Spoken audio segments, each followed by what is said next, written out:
capítulo 15. Irmãos, venho lembrar-vos o evangelho que vos anunciei, o qual recebestes e no qual ainda perseverais. Por ele também sois salvos, se retiverdes a palavra tal como vô-la preguei, a menos que tenhais crido em vão. Antes de tudo, vos entreguei o que também recebi, que Cristo morreu pelos nossos pecados, segundo as Escrituras, e que foi sepultado e ressuscitou ao terceiro dia, segundo as Escrituras. E apareceu a Cefas e depois aos 12.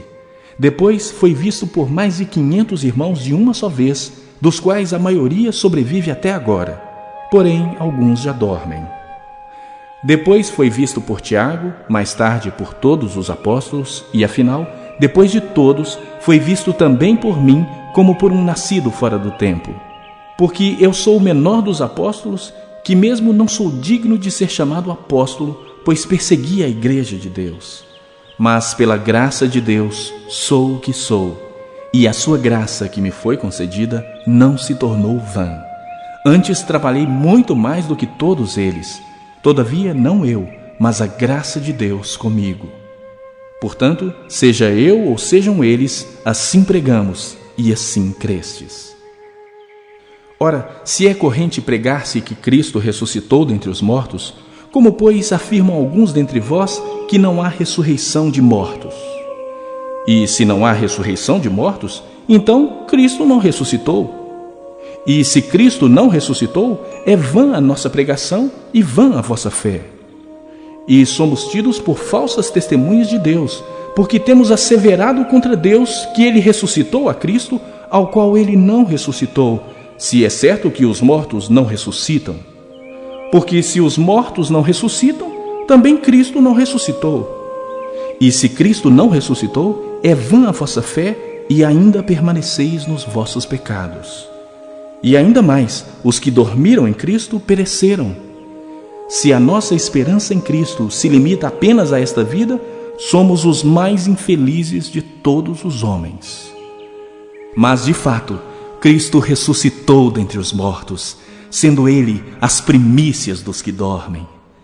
Visto que a morte veio por um homem, também por um homem veio a ressurreição dos mortos. Porque assim como em Adão todos morrem, assim também todos serão vivificados em Cristo. Cada um, porém, por sua própria ordem. Cristo as primícias, depois os que são de Cristo na sua vinda. E então virá o fim, quando Ele entregar o reino ao Deus e Pai, quando houver destruído todo o principado, bem como toda a potestade e poder. Porque convém que Ele reine até que haja posto todos os inimigos debaixo dos pés. O último inimigo a ser destruído é a morte, porque todas as coisas sujeitou debaixo dos pés. E quando diz que todas as coisas lhe estão sujeitas, certamente exclui aquele que tudo lhe subordinou. Quando, porém, todas as coisas lhe estiverem sujeitas, então o próprio Filho também se sujeitará àquele que todas as coisas lhe sujeitou, para que Deus seja tudo em todos. De outra maneira, que farão os que se batizam por causa dos mortos? Se absolutamente os mortos não ressuscitam, por que se batizam por causa deles? E por que também nós nos expomos a perigos a toda hora? Dia após dia morro. Eu protesto, irmãos, pela glória que tenho em vós outros, em Cristo Jesus, nosso Senhor. Se como homem lutei em Éfeso com feras, que me aproveita isso? Se os mortos não ressuscitam, comamos e bebamos, que amanhã morreremos. Não vos enganeis, as más conversações corrompem os bons costumes. Tornai-vos à sobriedade como é justo e não pequeis, porque alguns ainda não têm o conhecimento de Deus. Isto digo para vergonha vossa. Mas alguém dirá, como ressuscitam os mortos? E em que corpo vêm? Insensato! O que semeias não nasce se primeiro não morrer. E quando semeias, não semeias o corpo que há de ser, mas o simples grão, como de trigo ou de qualquer outra semente. Mas Deus lhe dá corpo como lhe aprouve dar, e a cada uma das sementes o seu corpo apropriado.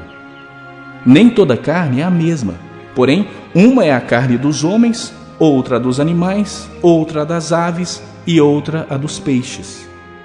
Também há corpos celestiais e corpos terrestres. E, sem dúvida, uma é a glória dos celestiais e outra a dos terrestres.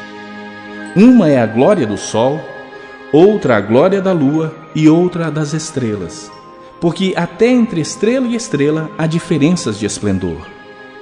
Pois assim também é a ressurreição dos mortos. Semeia-se o corpo na corrupção, ressuscita na incorrupção. Semeia-se em desonra, ressuscita em glória. Semeia-se em fraqueza, ressuscita em poder. Semeia-se corpo natural, ressuscita corpo espiritual. Se há corpo natural, há também corpo espiritual. Pois assim está escrito: o primeiro homem, Adão, foi feito alma vivente. O último Adão, porém, é espírito vivificante. Mas não é primeiro o espiritual, e sim o natural, depois o espiritual. O primeiro homem formado da terra é terreno, o segundo homem é do céu. Como foi o primeiro homem o terreno, tais são também os demais homens terrenos.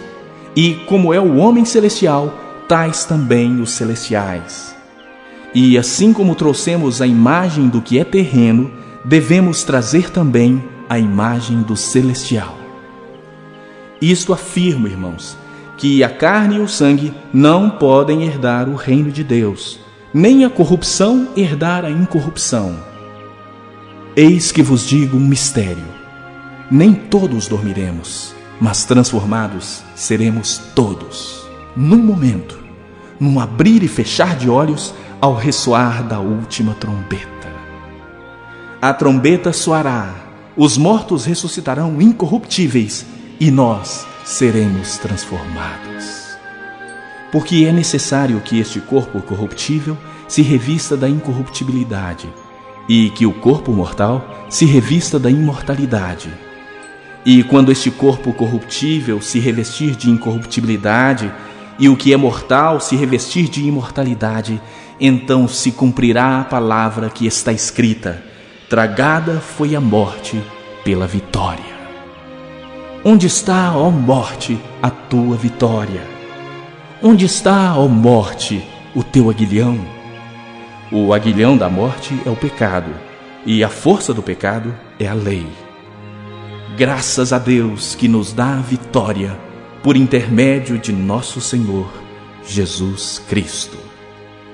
Portanto, meus amados irmãos, sede firmes, inabaláveis e sempre abundantes na obra do Senhor, sabendo que no Senhor o vosso trabalho não é vão.